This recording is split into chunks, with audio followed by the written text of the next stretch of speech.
Islam is taking over the Irish way of life. I've been living in Ireland for the last 25 years. Migration isn't anything new to Ireland. So I've just finished up in the hospital for today, and it's an important day because it's what we call changeover in hospitals.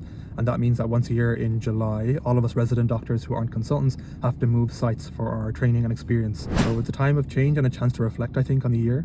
And just reflecting, outside of work as well. And what's changed, I think, we have seen this kind of rise in anti-immigrant sentiment and specifically anti-Islamic sentiment, unfortunately.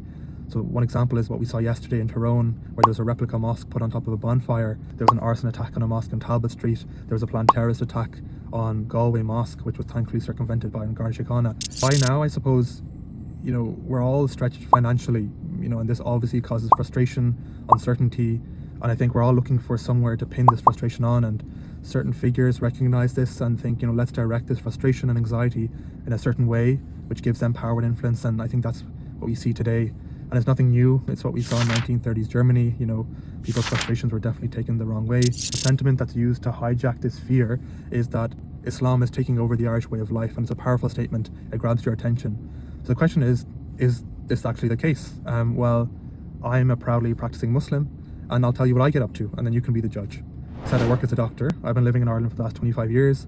I enjoy playing football. I enjoy watching football, especially when England are losing.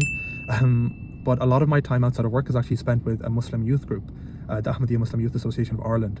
And this is a group that includes young Muslim men from all walks of life across the country. So students, doctors, taxi drivers, dentists, engineers, accountants, and even unemployed.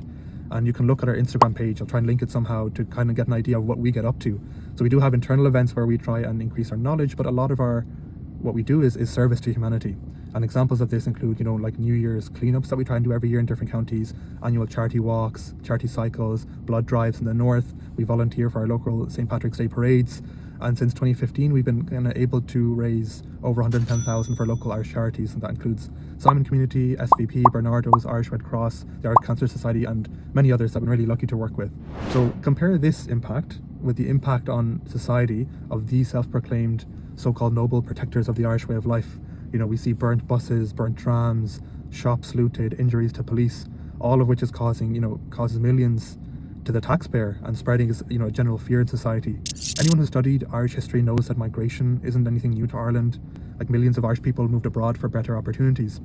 And migration is always a thing and an issue that can be discussed. I agree, let's make sure that there's appropriate security checks for people coming in here.